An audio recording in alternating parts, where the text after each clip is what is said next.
Hello friends, आइए आज हम बात करते हैं कॉन्स्टिट्यूशन से रिलेटेड इम्पोर्टेंट आर्टिकल्स की। आज हम बात करेंगे राज्य के नीति निर्देशक तत्वों की, आर्टिकल 39 से लेकर 43 तक की। आर्टिकल 39 क्या कहता है? राज्य द्वारा अनुसरणीय कुछ नीति तत्व।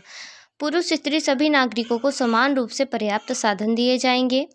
भौतिक संसाधनों का स्वामित्व होगा। आर्थिक व्यवस्था का उचित ध्यान रखा जाएगा। पुरुषों व स्त्रियों के कार्यों में समान वेतन दिया जाएगा। वे देखिए, कोई भी भेदभाव की भावना नहीं रखी जाएगी कि पुरुषों की अधिक सैलरी और स्त्रियों की कम हो, नहीं।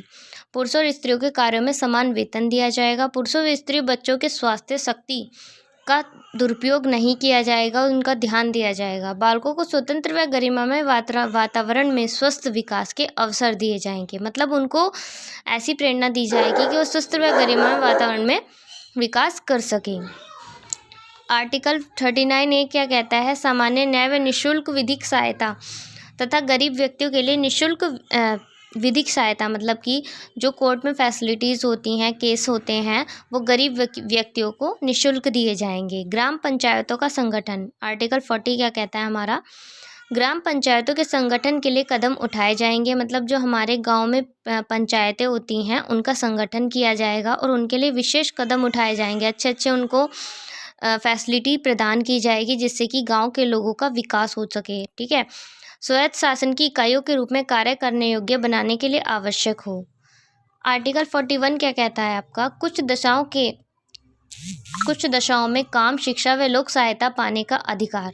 मतलब जो वेल एजुकेटेड पर्सन्स हैं, उनको काम दिया जाएगा, शिक्षा की व्यवस्था की जाएगी, लोक सहायता पाने का अधिकार दिया जाएगा। शिक्षा पाने के बेकारी, बुढ़ापा, बीमारी व निःशक्तता में लोक सहायता पाने के अधिकार को प्राप्त कराने का प्रभाव उपबंध किया जाएगा। आर्टिकल 42 क्या कहता है आपका? काम की न्यायसंगत व मानवोचित दशाओं का तथा प्रसूति सहायता का उपबंध किया जाएगा।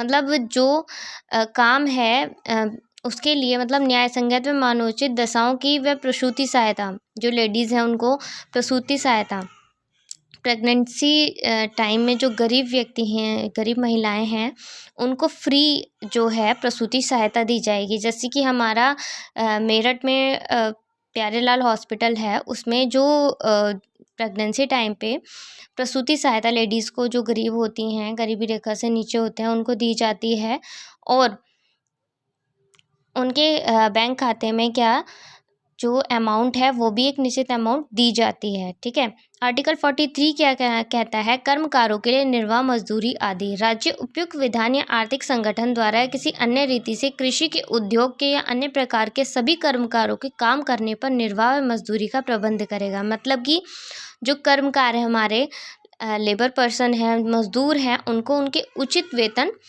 तथा मजदूरी दी जाएगी, मजदूरी की उपलब्धता की जाएगी उनके काम करने पर। चलिए, थैंक्स। कल हम बात करेंगे आर्टिकल 43 के सब क्लॉज A, B से लेकर 51 तक की। चलिए, थैंक्स।